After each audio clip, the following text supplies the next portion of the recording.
On the morning of 14 July 1789, the city of Paris was in a state of alarm. The king had commanded troops to move into the city. Rumors spread that he would soon order the army to open fire upon the citizens. Some 7,000 men and women gathered in front of the town hall and decided to form a people's militia. They broke into a number of government buildings in search of arms. So, on the morning of 14th July 1789, there was a commotion in the city of Paris. Why? Because rumors had spread that the king he had commanded the troops to move into the city and fire upon the citizens. So people formed some 7,000 men and women gathered in front of the town hall and formed their own army, a small army. Militia is a kind of small army with weapons. So they broke into number of government buildings, obviously to in search for arms. It means in search of weapons. Finally, a group of several hundred people marched towards the eastern part of the city and stormed the fortress prison, the Bastille. So, a group of several hundred people went towards the eastern part of the city and destroyed the fortress prison, which was named the Bastille. So, it was a fort and which was being used as a prison where they thought that they would find hoarded they would find ammunition in large quantities there, because since it was a prison, so obviously it was logical to think that there would be large amounts of ammunition there. In the armed fight that followed in the Bastille, they're talking about the Bastille, that during the storming of the Bastille, the armed fight that followed, the commander of the Bastille was killed and the prisoners were released, and prisoners were only 7. Yet the Bastille was hated by all because it stood for the despotic power of the king. So everyone basically already hated Bastille because it was a sign of the despotic power of the king, uh, the unrivaled power of the king. It means it stood as a power of the cruelty and the unrivaled, unchallenged power of the king. The fortress was demolished. It means completely destroyed, turned to rubble, and its stone fragments were sold in the markets to all those who wished to keep a souvenir of its destruction. Souvenir is a kind of it could be anything as a kind of memory. It's used as a kind of remembrance. So this was how it was. So it was actually a kind of like sovereignty. It stood for the sovereignty of the king, sovereignty and supreme power or authority. The days that followed saw more rioting both in Paris and the countryside. So after the days that came after this, it started. There were rioting in Paris also and many other nearby cities, all throughout the countryside. You can say all over France. Most people are protesting against the high price of bread. So mainly people are protesting against the high price of bread, and bread at that time was the staple diet. I guess it is nowadays too, but bread was the staple diet of the French people. Staple diet means it was the main diet, main part of the diet. Much later, when historians looked back upon this time, they saw it as the beginning of a chain of events that ultimately led to the execution of the king in France. So when historians look at this time, they think that these were the events that finally led to the execution of the king of France. Though most people at that time did not anticipate this outcome. So obviously at that time many people did not think that these little riots and these little revolts would actually lead to such a huge outcome, to the death of the king of the entire kingdom of all over France. French society during the late 18th century. In 1774, now we're going a few years back, it was in 1789, and now we're talking about 1774. The backdrop, you can say, it's like we're reading a story. First you are told what the present circumstances, and now you're taken to the past to see how these circumstances came to be. In 1774, Louis XVI of the Bourbon family of kings ascended the throne of France. He was 20 years old and married to the Austrian princess Marie Antoinette. So they're saying that in 1774, Louis XVI, his son, he was from the Bourbon lineage. He ascended the throne of France. It means he got on the throne of France. He succeeded his father and got the throne of France. You can say he was at that time he was 20 years old and he was married to the Austrian princess whose name was Marie Antoinette. Marie Antoinette was very infamous, mainly because she was a very huge spendthrift, like carelessly spending money, and she had a lot of affairs. Upon his ascension, the new king found an empty treasury. So when he ascended the throne, he found that the treasury was actually empty. So he was the king of an empty kingdom, of a poor kingdom, you can say. Long years of war had drained the financial resources of France. Added to this was the cost of maintaining an extravagant court at the immense palace of Versailles. So this was the thing, but besides this, there was a huge court that they had to maintain. Extravagant means lacking restraint in spending money. So there was no restraint. There was no restraint in the money spent on this court, and it was a huge, huge palace in Versailles. Under Louis XVI, France had helped 13 American colonies to gain their independence from the common enemy Britain. So, France had helped 13 colonies of America to gain their independence from Britain. Britain was also the enemy of French people, but this had added more debt to the French society, French economy. The war added more than a billion livres to a debt that had already risen to more than 2 billion livres. So, for some circumstances that we are unaware of, they were already under a debt of 2 billion livres. Livres were the French currency at that time.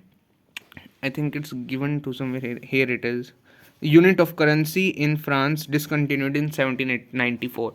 So, until 1794, this was the currency of France. So, they were under a debt of 2 billion, and after they had the independence of 13 American colonies, they had gained 1 billion more debt. So now they were at total under a debt of 3 billion livres. And lenders who had given the straight credit, so who would give credit?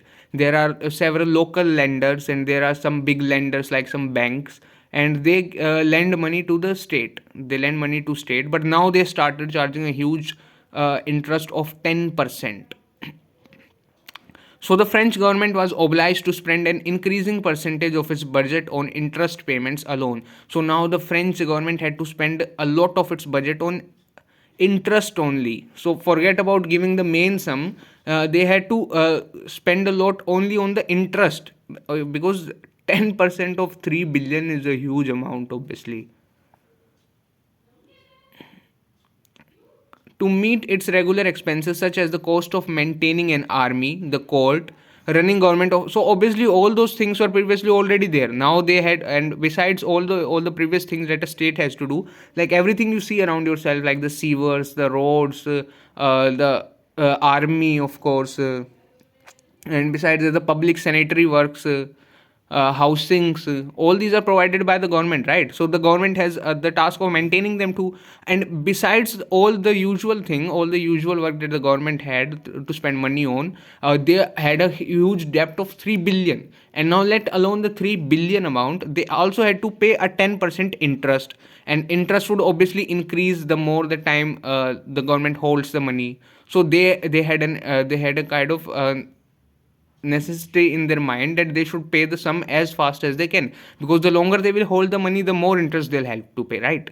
So now to meet its regular expenses such as the cost of maintaining an army, the court, running government offices or universities, the state was forced to increase taxes. So now what was the only source of income for the state is taxes. So what would they do? They increase their source of income, they increase taxes. Yet even this measure would not have sufficed. So even this measure would not have done anything. Why?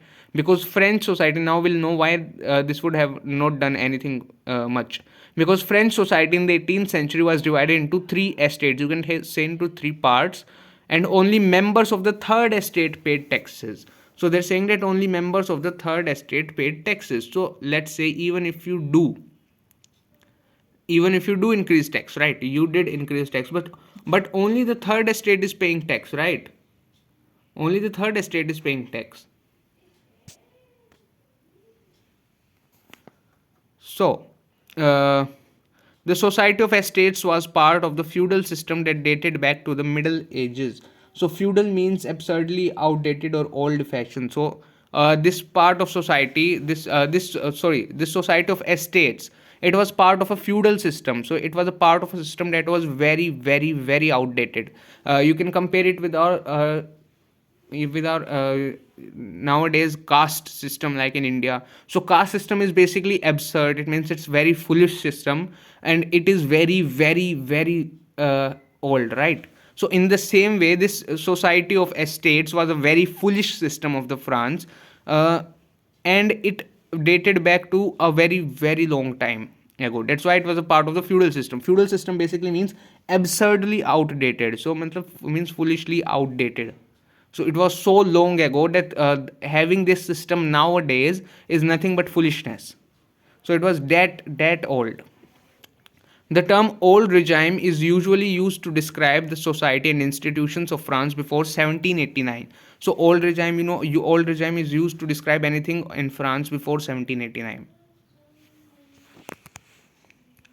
Figure 2 shows how the system of estates in French society was organized. So this is our figure 2. So at the top was clergy. Clergy means all the church people, the priests, the father, and all those. Second was nobility, those born of noble blood, the princes, their relatives, fellow relatives, and all those. And the third estate contained everyone else.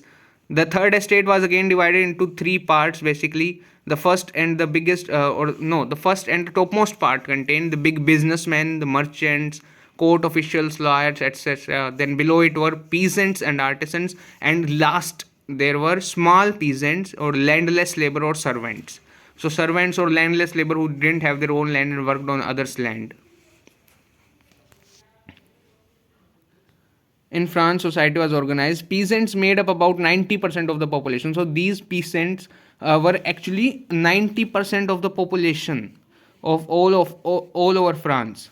So you can basically think, you can basically already realize how little the rest of the population was. It means you have to cover the other two parts of the third estate, and then there's the second estate and first estate, and all of those combined are only 10%.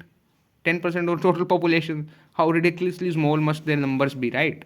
However, only a small number of them owned the land they cultivated, and most part were landless peasants.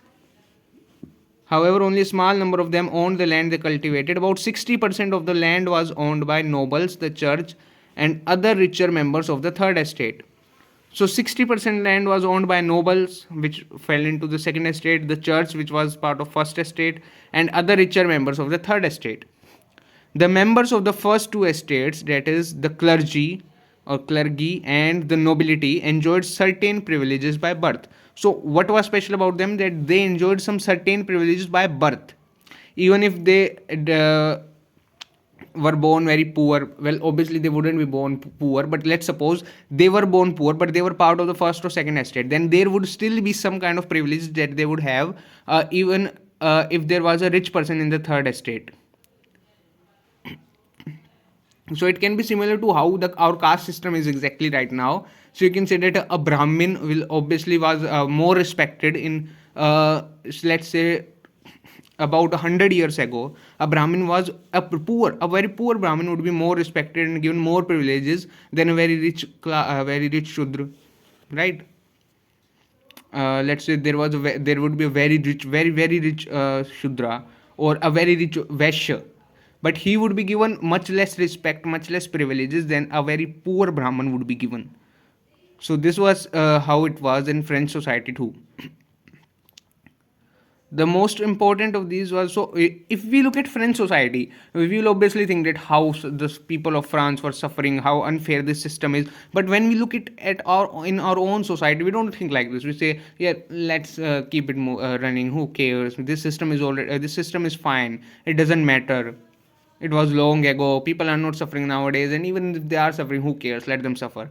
We suddenly become cold-hearted when it comes to our own society. But when we look at others, when we look at French society, we would suddenly realize how unfair this is, right? So, moving on with the text. The nobles further enjoyed feudal privileges. So, feudal privileges means that enjoy tax-related privileges. The most important of these was exemption from paying taxes to the state. So, the most important advantage that they had over the third estate was that first estate, that is the clergy, and second estate, the nobility, did not have to pay any taxes. Only the third estate paid taxes, And they also enjoyed the nobles. The nobles enjoyed feudal privileges. These included feudal dues, which they extracted from the peasants. So these were a kind of dues, you can say, which they took from the peasants. And peasants were obliged. Obliged means make someone legally or morally bound to do something. So peasants were obliged to render services to the lord, to provide service to the lord, who were the lords, to work in his house and fields. Who were the lords? The nobility were the lords, obviously. So it means you can that if a peasant is going on his way, simply like he's maybe enjoying his holidays or enjoying his family with his friend, and a noble goes by there in search of someone who he needs someone to help him. Let's say a noble needs someone to help him, so he can pick up the peasant, whether the peasant wants to help the noble or does not want to help the noble. The peasant is forced to, he's obliged to help that noble if he asked for it. So the nobleman can just say to the peasant whether he's enjoying with his family or he does not want to do duty. The nobleman will just tell the peasant that I want this work done. You go and do work in my fields, and the peasant would have to do it, otherwise he would be punished by the law. So this is how unfair it was. It was like they were a kind of slaves to the nobleman. They did not have their own wish. So let's suppose that you are going with your family somewhere out enjoying, and then suddenly a guy comes to you and say, "Hey, mop my shoes, or help me with my clothes, or go water my garden." And you will have to leave your family for that guy and go and water his garden, even if you do not want to. You see how unfair it is. The nobles, peasants were obliged to work in his house and fields, to serve in the army, or to participate in building roads. So building roads was actually a kind of, you can say, it was a social work, you can say, building roads. So everyone helped in building roads. But obviously the nobility would not help in building roads, the clergy would not help in building roads. You can say that the third estate, it was a kind of collective work of the third estate, that the people of the third estate, if they wished, they could help in building the roads, as it was part of society.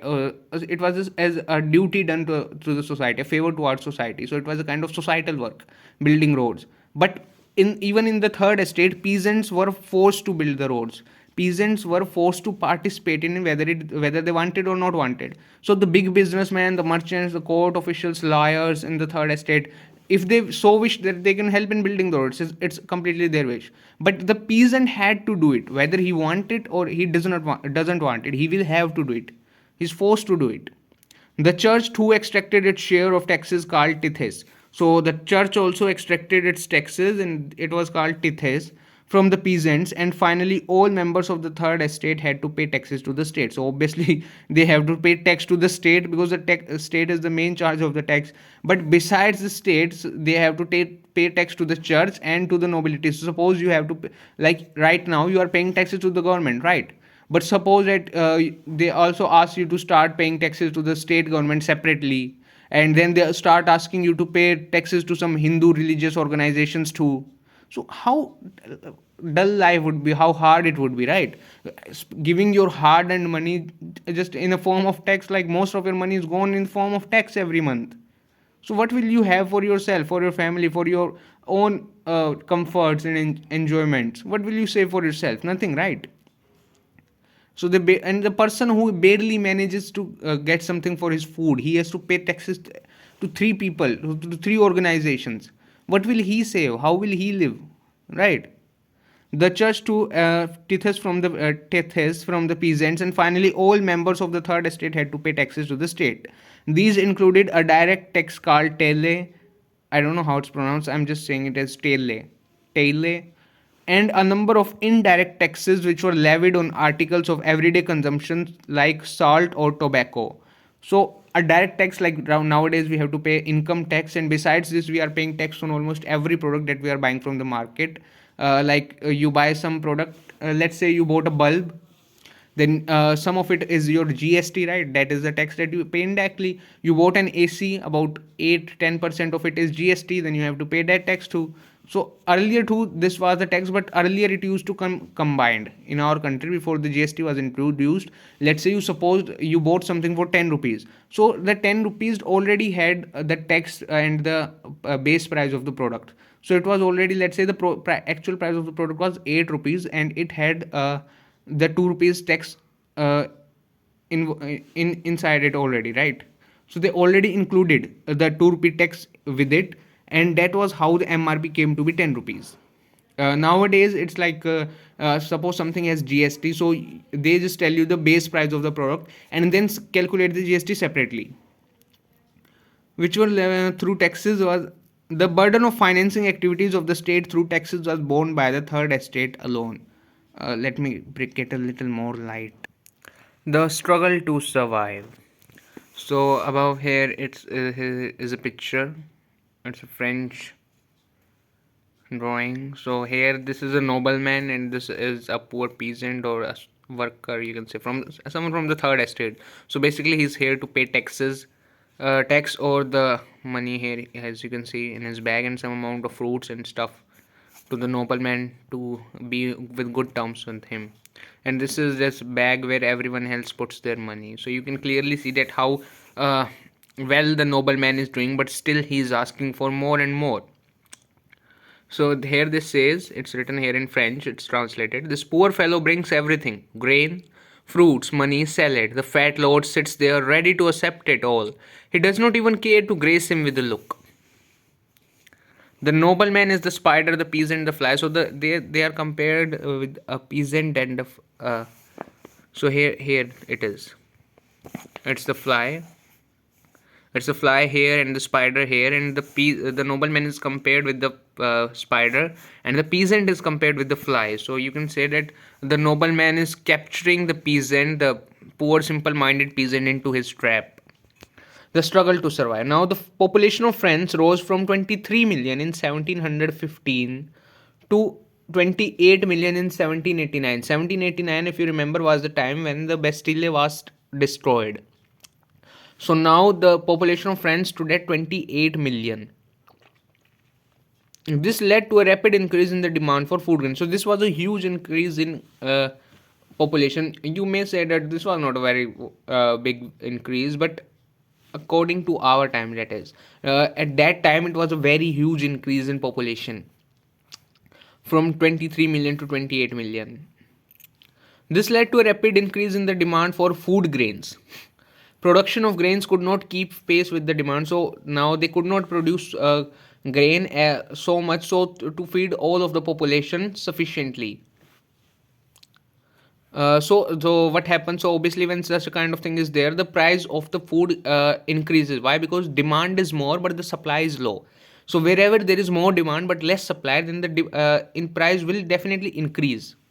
Therefore, the price of the bread, which was the staple diet, that is, the staple diet means a main or important element or something. So it was the main diet of the majority, rose rapidly. So price of bread rose very rapidly. Most workers were employed as laborers. So basically, most workers worked as laborers in workshops whose owner fixed their wages. So they worked in workshop where there was fixed wages. So let's suppose, let's say that you buy bread every day for 2 rupees, and every day your income is of 10 rupees, and by the end of the day you spend all of that money in all of your necessities, in all of the necessities that you have to buy every day. But let's say that one day suddenly the bread of the price becomes 4 or 5 rupees. But bread is necessary, so you'll obviously have to buy the bread. Then you'll have to cut down on some other necessary things. Now let's say you spent 10 rupees every day for things that were very important to it, that cannot be left out, right? But suddenly one of the thing becomes costly. So what will you do? You will have to cut out on something or something other, right? Or you will have to eat less. You will have to eat you have to buy bread worth 2 rupees, still 2 rupees. So earlier you used to get, let's say, one full packet of bread, or let's say earlier you used to get one bread for 2 rupees. Now what will happen? Now you will only get a little portion of bread for 2 rupees, or you can say you will only get half a bread for 2 rupees nowadays, right? So you will have to cut out on your food, right? You will have to cut out on your food, on your you will have to sleep hungry. So but the wages did not keep pace with the rise in wages. So can you imagine a parent, a father, a mother watching their child sleep hungry, or not with the full stomach, right? Can you imagine the agony that would be on the that they would go through watching their child sleep hungry without proper food, because they cannot even afford to buy food, right? The price of the bread has become so much, and there are people everywhere trying to buy bread with whatever money they have, and the rich are buying the rich are buying bread in hordes just to increase the price of bread further, or not to stay in line for longer periods of time. So the rich are buying bread in larger amounts than before, so there is again even more scarcity of bread, and the poor are not even able to afford bread. Bread was like we have chapati nowadays. So if you don't eat chapati, what will you eat? You don't have any other option, right? So if they don't eat bread, they cannot have anything else to eat. They have to buy bread. They have to buy bread for the children.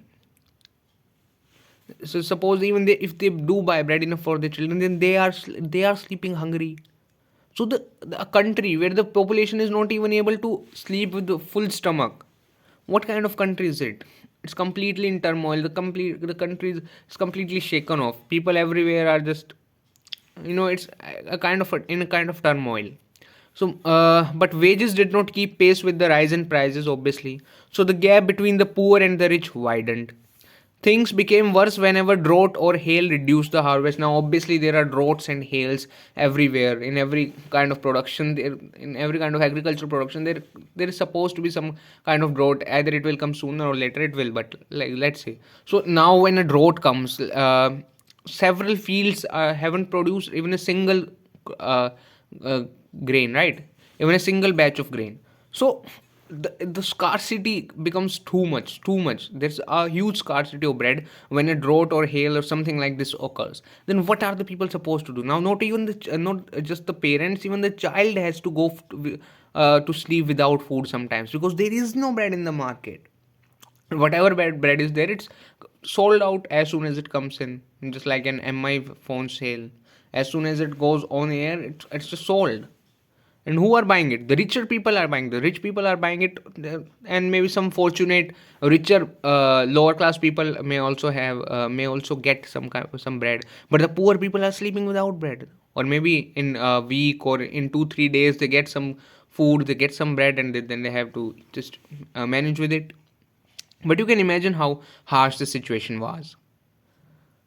This led to a subsistence crisis, something that occurred frequently in France during the old regime. Regime was the period before 1789. And what was subsistence crisis? An extreme situation where the basic means of livelihood are endangered. So these kind of situations were very often in France, where the basic means of livelihood were endangered. Now moving on, a growing middle class envisages an end to privileges. So what is envisage? Envisage means contemplate as a possibility or a desirable future event. Contemplate means think deeply at length. So a growing middle class. So now middle class was growing. So middle class was coming up during this time, and it was thinking of creating a possibility of creating a possibility where there could be an end to the privileges. So the middle class was thinking at length, thinking deeply about creating some kind of possibility or some kind of future event, where they can bring an end to the privileges that the second and first estate had. In the past, peasants and workers had participated in revolts against increasing taxes and food scarcity. So earlier, peasants and workers, they participated in revolts against the increasing tax and food scarcity, but they lacked the means and programs to carry out full-scale measures. So they were very small-scale protest. They did not have any means or the measures to carry out them on a larger scale that would bring about a change in the social economic order. So that could actually bring a change in the lifestyle of the people. Now this was left to those groups within the third estate who had become prosperous and had access to education and new ideas, mainly the lawyers, the richer merchants, or what was the other group, the big businessmen. Yeah, the big businessmen, here it is, court officials. The 18th century witnessed the emergence of social groups termed the middle class. So, middle class in the starting were actually social groups, and they earned their wealth through an expanding overseas trade. So, trade overseas means trade through sea travel. So, trade through ocean travel in other countries. So they went through ships to other countries to sell their goods, and this was termed as overseas trade. So now this overseas trade was actually increasing, and from this new society, a new kind of class came out, which was termed middle class, and they were social groups. And from the manufacture of goods such as woolen and silk textiles that were either exported or brought by the richest members of society. I hope you get this point. It's not very important. So moving on, it's actually important, but it's easy. In addition to merchants and manufacturers, the third estate included professions such as lawyers or administrative officials, and they had a lot of information about how to peacefully or how to lawfully go about with your revolt, right? So you don't get detained or captured by the authorities. All of these were educated and believed that no group in society should be privileged by birth. So these people, these middle class, were what were the middle class? The middle class were actually at that time the richer part of the third estate. So the rich people of the third estate were at that time were called middle class, and these people were educated. They had the means and the methods through which the poor people could increase the extent of their revolt. Rather, a person's social position must depend on his merit. It means what good deed he has done. These ideas emphasizing a society based on freedom and equal laws and opportunity for all were put forward by philosophers such as John Locke and Jean-Jacques Rousseau. So there, basically, to sum it up, they had an idea of a society that was based on freedom and where there were equal laws and opportunities for everyone, just like in today's societies, in today's democracy, basically. In his two treatises of government, Locke sought to refute the doctrine of the divine. So Locke here sought to refute means prove to be wrong or false. So Locke wanted to prove false the doctrine of divine and the absolute right of the monarch. So Locke wanted to prove that the doctrine of the divine and the absolute right of the monarch are false theories. They were basically theories put forward by the upper estates. And what were these theories? The doctrine of divine and absolute right meant that the king is the superpower and only God can judge an unjust king. So it basically meant that the king is above everyone else and no one is liable to, no one is able bodies to judge the king, because only God can judge the king. So Locke wanted what was his name again? John Locke. John Locke wanted to prove these theories wrong. So these were not like someone just said it and people are forced to believe it. People actually believed it. It was a very it has been going on for a very long time. People were conditioned to believe that the king was someone sent from above the heavens. The king was God's son. Like it was in Indian time too. In ancient Indian time, there were Dev Putras, I think, something like that. So they basically made divine beings. So they divine kings. So they made the people believe that the king is a divine being sent from above to rule the people, and that only God can judge the king. So Rousseau carried the idea, proposing a form of government based on social contract between people and their representatives. So what is this social contract between people and their representatives? Is nothing but democracy. Yes. So Rousseau carried this idea forward. In the spirit of laws, Montesquieu proposed a division of power within the government between the legislative, the executive, and the judiciary. So, in the spirit of laws, I don't know what the spirit of laws is. Maybe it was a newspaper or article or whatever. But this guy Montesquieu, he proposed our modern day unity of the three, like how it's in India now, the unity between the unity and the relationship between the parliament, judiciary, and executive. So this is what he proposed so many years ago, hundreds of years ago. This Montesquieu, this guy proposed this. This model of government was put into force in the USA after 13 colonies declared their independence from Britain. So that is why US is very successful nowadays, because he actually put up this model so early. These 13 colonies that gained back independence in 1789, they put up this unique and modern model of democracy.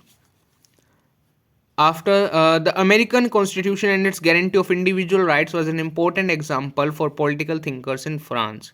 And political thinkers often talked about the American institution and its guarantee of individual rights. Much like nowadays we have our fundamental rights, similarly they have individual rights. The ideas of these philosophers were discussed intensively in salons and coffee houses and spread among people through books and newspapers. So during that time, obviously they had no TV and smartphones. So they basically sat in salons. Salons were nothing like nowadays we have bars. At that time they called them salons. So salons and coffee houses and spread among people through books and newspapers. And most people did not know how to read or write, obviously. So some who did told the others. These were frequently read aloud in groups, like here it goes, for the benefit of those who could not read and write.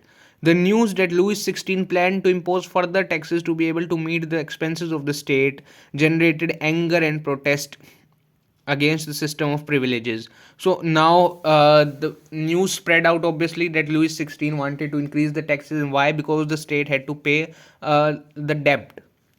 But people were angry about this, not because they had to pay the debt. Obviously paying back the debt is a good thing, but because they were increasing the taxes. And why increasing taxes is a bad thing here? Because only they had to pay the taxes. The second and first estate are still not paying the taxes.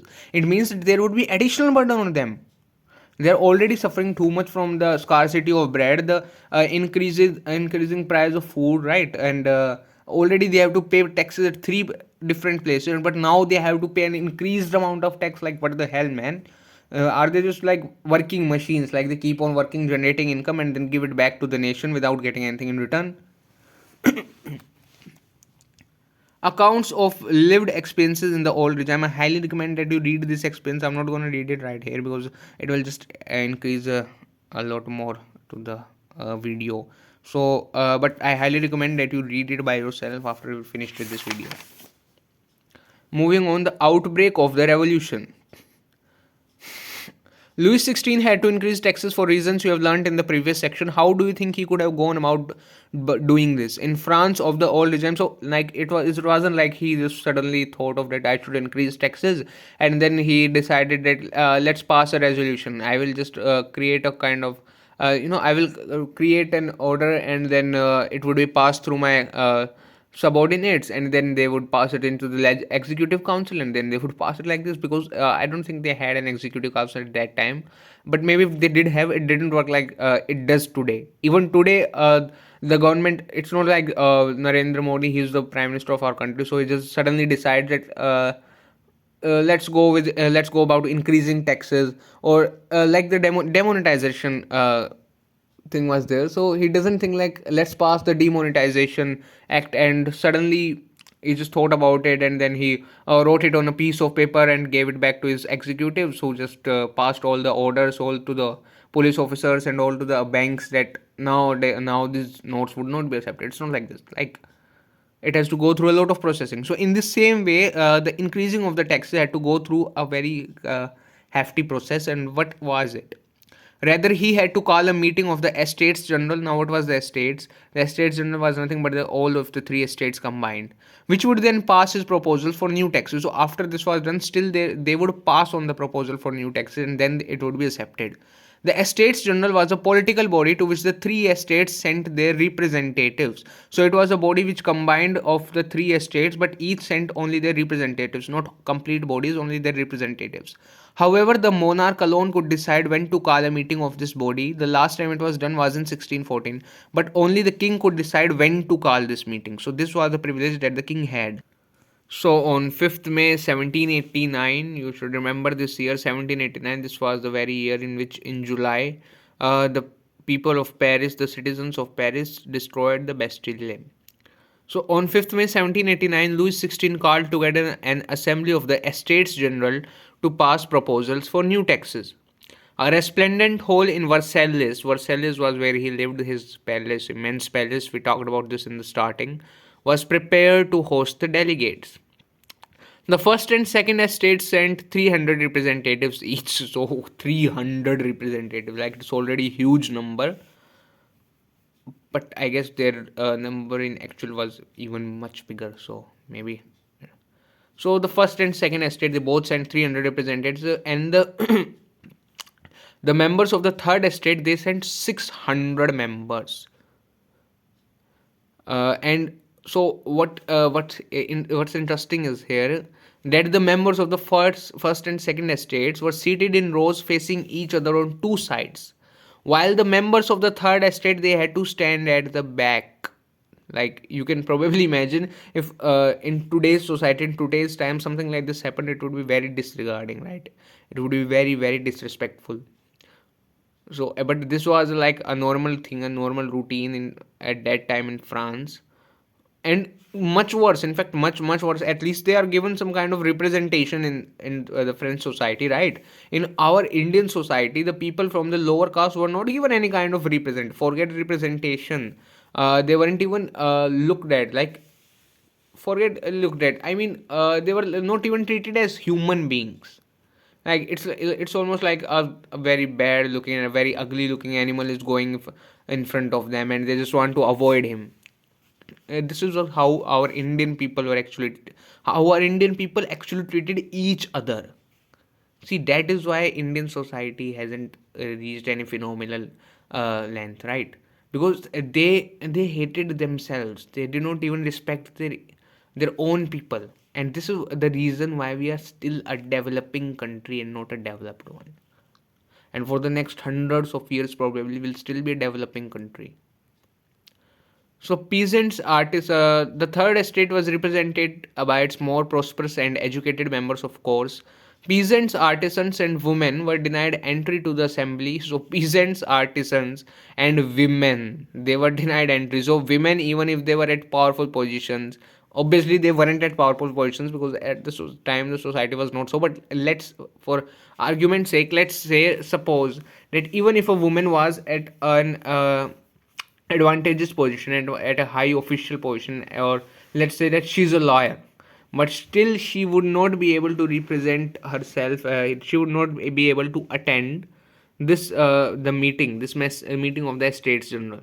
However, their grievances and demands, grievance means shikayat, and demands were listed in some 40,000 letters which the representatives had brought with them. So you can already imagine how many letters they had.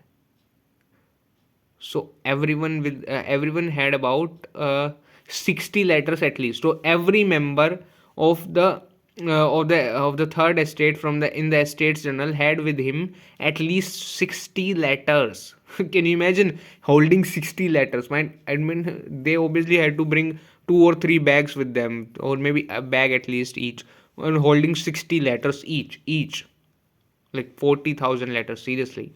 Voting in the Estates General in the past had been conducted according to the principle that each estate had one vote. So each estate, it means 300 members of the uh, 300 members of the first estate, all of them combined will have only one vote. Then 300 members of the second estate, all of them combined will have one vote. The here constitutes 2 votes. Now for the third vote, the 600 members of the third estate, all of them combined will still have one vote. So this was how voting was done at that time. So can you imagine, like, 300 people actually agreeing to one thing and then deciding to vote on it? So obviously they would have to vote among themselves first, that majority of people want this. So the second then the vote of the second or the first estate goes to this thing. Right? It means they would have to first do a round of voting among themselves in order to vote at the assembly. Gosh, so ridiculous, wasn't it? Or maybe it was due to the lack of technology. But members of the third estate demanded that voting now be conducted by the assembly as a whole. Means they demanded that now each person should account for one vote, not each estate. Right? So not a whole not the whole representatives of each estate account for one vote, but every member, every person should account for one vote now. So obviously now the members of the third estate would account for more votes because they were more in number. They had 600 people with them. But obviously Louis XVI was determined to continue the same practice and he denied this. But members of the third estate demanding that this was one of the democratic principles put forward by philosophers like Rousseau in his book The Social Contract. When the king rejected this proposal, the members of the third estate walked out of the assembly in protest. The representatives of the third estate viewed themselves as spokesmen for the whole French nation. Because obviously most of the people in France were what? From the third estate. Like we read previously, 90% of them were peasants. So on 20 June, they assembled in the hall of an indoor tennis court in the grounds of Versailles. So in the grounds of Versailles, there was a tennis court, an indoor tennis court, and they assembled there. They declared themselves a national assembly and swore that they will not disperse, that is, they will not break this national assembly until they had drafted a constitution of France, such a constitution that would limit the powers of the monarch, that would limit the powers of the king. They were led by, now they had two leaders who were Mirabeau and Abbe Sieyès. Mirabeau, Mirabeau, yeah, it's Mirabeau was born. He was from actually a noble family. So can you actually believe the people of the third estates, who were all underprivileged people, were actually led by someone from the second estate, like someone from the privileged part of the society. This was a very noble deed on this guy's part. He brought out a general and delivered a powerful speeches to the crowd assembled at Versailles. So it's similar, like he would face bad remarks and disrespect from everyone around him. This guy, this Mirabeau, he would face mocking from everywhere around him. Everyone from his society would disregard him. Why? Because he is supporting people from the third estate, right? So all the things that he had to go through, we can only imagine. Abbe Sieyès, originally a priest, wrote an influential pamphlet called What is the Third Estate? While the National Assembly was busy at Versailles drafting a constitution, the rest of France seethed with turmoil. So the rest of France was going with revolts, you can say, so with riots basically, with the riots. A severe winter and had meant a bad harvest. So the winter was very harsh and it meant a bad harvest. It means that the agricultural production was not very good, and as there were already scarcity of food, this led to even graver situation, even graver circumstances. A severe winter meant a bad harvest. The price of bread rose. Often bakers exploited the situation and hoarded supplies. So what bakers did, they, I mean, it's just a kind of shameless act, you see. So bread is already in very less quantity, in so little quantity. But what they will do, they will say to the customer, "I don't have bread. We don't have bread," or they will say that we have very little bread, so as to increase the price even more. So if they had 10 loaves of bread, what they will say is that we have only 2 loaves of bread. So 2 loaves of bread would obviously fetch a much higher price than 10 loaves of bread. So suppose a shop, you can say there are 10 loaves of bread there, and but in the or in contrast, let's say you see that there are only 2 loaves of bread left. So obviously, what will happen? People will fight over those two breads, right? And the price would be increased. It's similar to auctioning. So, after spending hours in long queues at the bakery, crowds of angry women stormed into the shops. So, you can just imagine it, right? You're standing in a queue, hours and hours long queue. Let's suppose you stood at, like in the demonetization case, for your money, you stood in a line at probably around 12 in the morning or 1 in the morning, and people were standing there till 12 in the evening, 12 in the afternoon, or 2 in the evening, 3 in the evening. So basically spending all of the day there, standing there, they're without eating anything, without food, without water, standing there all day. And when your turn comes, suddenly the ATM machine says, sorry, we're out of cash. Suppose how it feels. See, in a similar way, people are standing there from morning till evening in hope that they might get a loaf of bread to feed their children who are hungry at home, who are crying for food at home. And then suddenly your turn comes up finally after hours and hours of long wait, and then the shopkeeper tells you, sorry, we do not have any bread left. How does it feel, right? You feel like maybe you should commit suicide, or maybe you should kill everyone around you, right? It feels so mad. And this was what was the reality of France at that time, the reality which so many people were facing at that time. And then suppose the people behind you, there are still several people behind you, and then you look at their faces, and they have hopes on their faces that maybe today I can get some bread, maybe today I can feed my children one piece, two piece, maybe just a little bit of bread I can bring to my family tonight. And what answer will you give to them? Then you tell them that the bread is empty, there's no bread, the bread is sold out. How does everyone feel looking at the faces of the children going to bed without eating anything, all hungry, not being even able to feed your family? How does it feel? And it's not even your fault. You're not even at fault here, are you? So this was the condition of France. So obviously this would lead to frustration. This would lead to extreme conditions of frustration. And now even women were so frustrated that they just stormed into the bakery. Forget civilized people, forget civilization, forget culture, forget your social values. France is actually known for its high social values, right? But forget everything. You just become a loose animal, like an animal who has been caged for years and years, and now he's suddenly loose, and you feel that wrath, you feel that violence, and then you storm into the shops, into the streets. Just so this was the situation of France. There's riots everywhere, people are fighting among each other.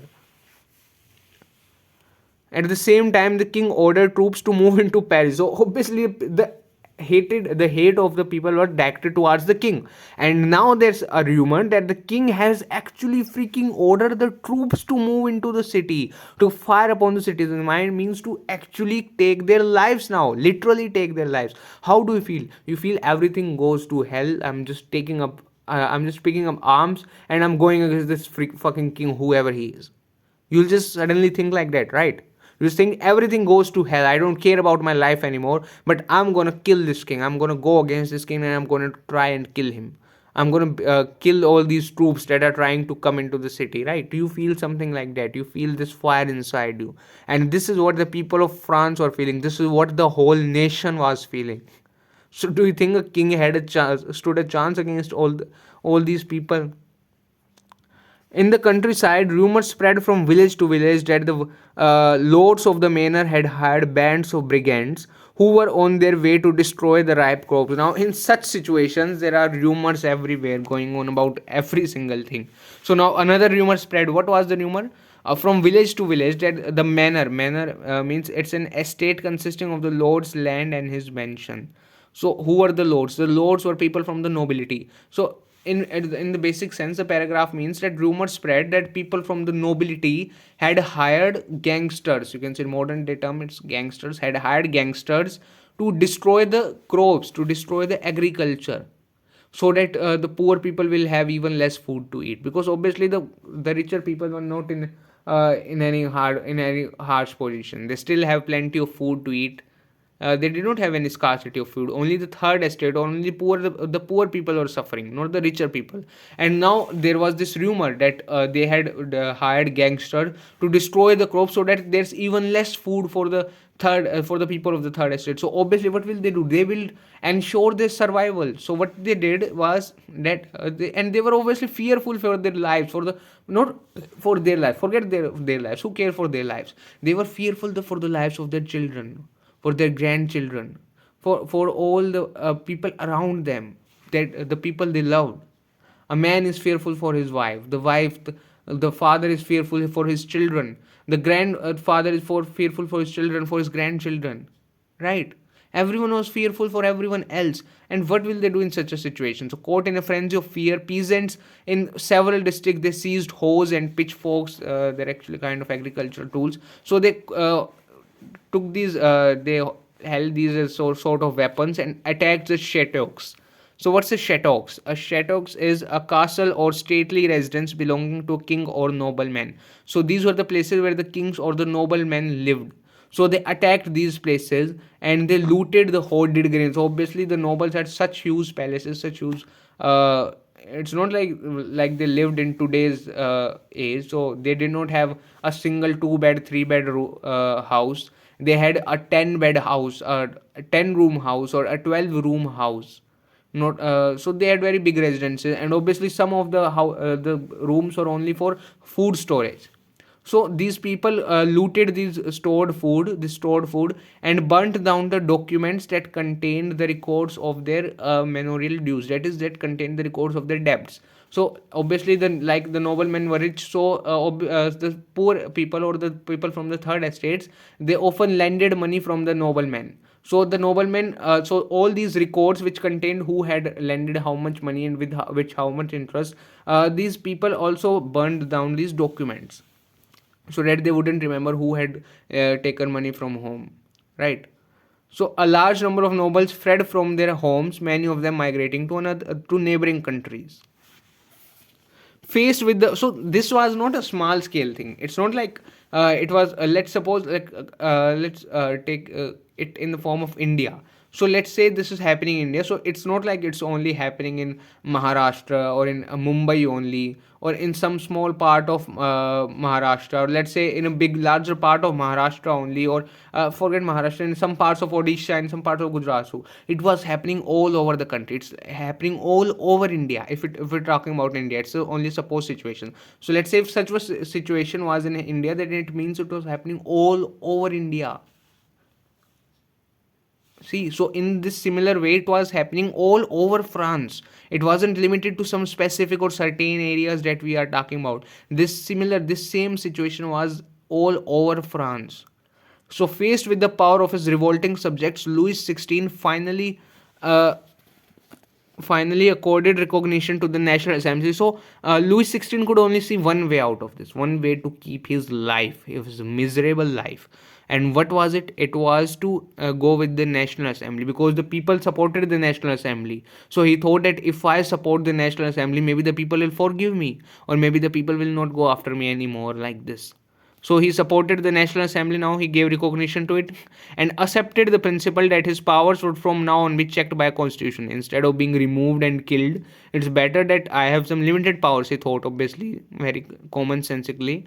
So on the night of 4th August 1789, the Assembly passed a decree abolishing the feudal system of obligations and taxes. So now the Assembly passes a decree which abolishes the feudal system, the foolishly old system of obligations. That is, no one is now obliged to work in the fields of the nobleman. Like, no peasants, if he does not want to work with the nobleman or want to work with him, then he will not be forced. He cannot be forced to do now. Like I told you previously, that if you're going out with your family, if a peasant is going out with his family and suddenly nobleman is in need of the peasant to work for his family or water his garden, he can ask the garden. So now this was no more mandatory, this was no more an obligation. Okay, and second decree which was about taxes, that now all the people had to pay taxes, and members of the clergy too were forced to give up their with their privileges. Members of the church were also forced to give up their privileges. Tithes were abolished. So tithes was the tax that the church took from the people. So this was abolished, that there would be no tax taken by the church from the people now. And lands owned by the church were confiscated, and all the lands that the church had under them were also taken back. As a result of this, the government acquired assets worth at least 2 billion livres. So the government now had money worth, now had money, material value worth 2 billion livres. Can you imagine? It means like a huge amount of the debt is already paid in a single strike. Like, they can directly pay so much amount of the debt already. So if the king had already done it, he had so much money at hand, right? The rest of can be gathered slowly over time. So the constitution of 17, okay, sorry, the National Assembly completed the draft of the constitution in 1791. Its main object was to limit the powers of the monarch, as it was previously discussed. These powers, instead of being concentrated in the hands of one person, were now separated and assigned to different institutions. So now these powers were given to several different people: the legislature, the executive, and the judiciary. This made France a constitutional monarchy. So France was not yet a democracy, but a constitutional monarchy. A monarchy, it means a government, or the way a country where the people are led by the king with the help of the constitution, or under the constitution, under the guidance of the constitution. So this is what the new situation was like. Here the king and the ministers.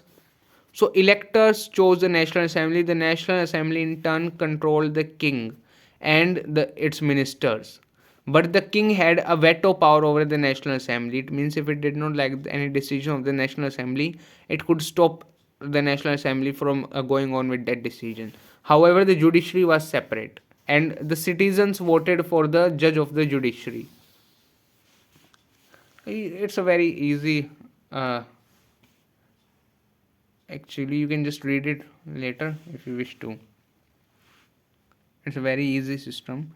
So the Constitution of 1791 vested the power to make laws in the National Assembly, which was indirectly elected. So it was indirectly elected, like the citizens elected some people, and those people in turn elected the members of the National Assembly. That is, citizens voted for a group of electors who in turn chose the assembly.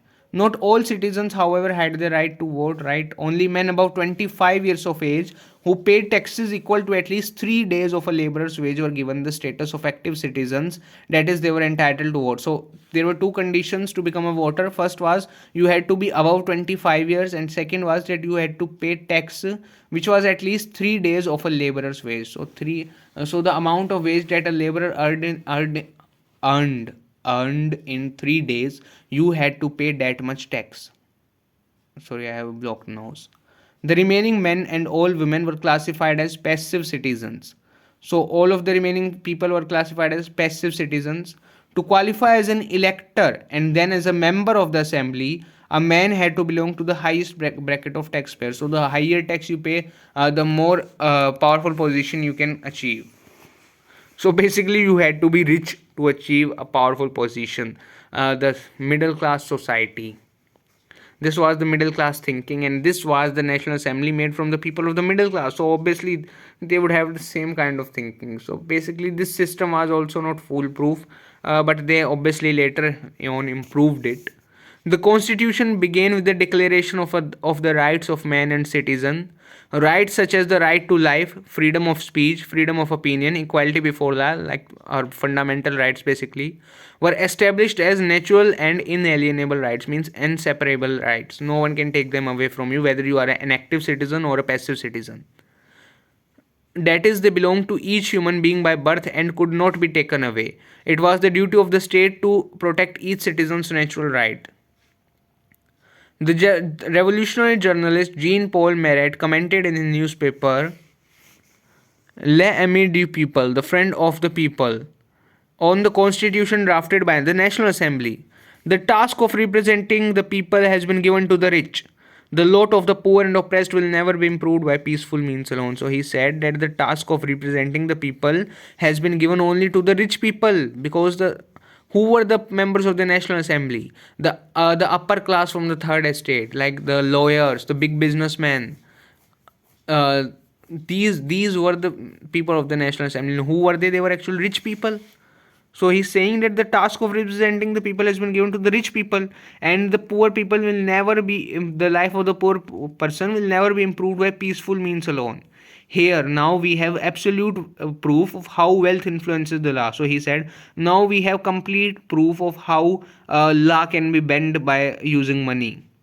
Yet laws will last only on as long as the people agree to obey them. So he also gave a solution. He said that, but only these laws will only last as long as people are following them. And when they have managed to cast off the yoke of the aristocrats, they will do the same to the other owners of the wealth. So, yoke means oppressive or restrictive influence. So they're saying that when these poor people manage to finally remove the influence, the oppressive influence of these aristocrats. Aristocrats means rich and influential people. Of these rich and influential people, they will do the same to the other owners of wealth. So they will do the same to other people who own wealth too. This is the Declaration of Rights of Man and Citizen. It contains, I guess, how many? My camera, wow. It contains 17? What? After 12 it's 17. I guess it contains maybe 13 rights. Okay, so you should read it definitely. It's very important. And these political symbols, these are not important at all. Just a few, like the broken chains and the figure of the liberty. Here, the winged woman, personification of law, sorry. The personification of law, like the winged woman in blue, white, red, the national colors of France. These three are important actually. The rest of it is not so important. Now our next topic is France abolishes monarchy and becomes a republic. This we will discuss in the next video, because the video is already very long and I have to go and wash utensils. So I'll cover up all the rest in the next video.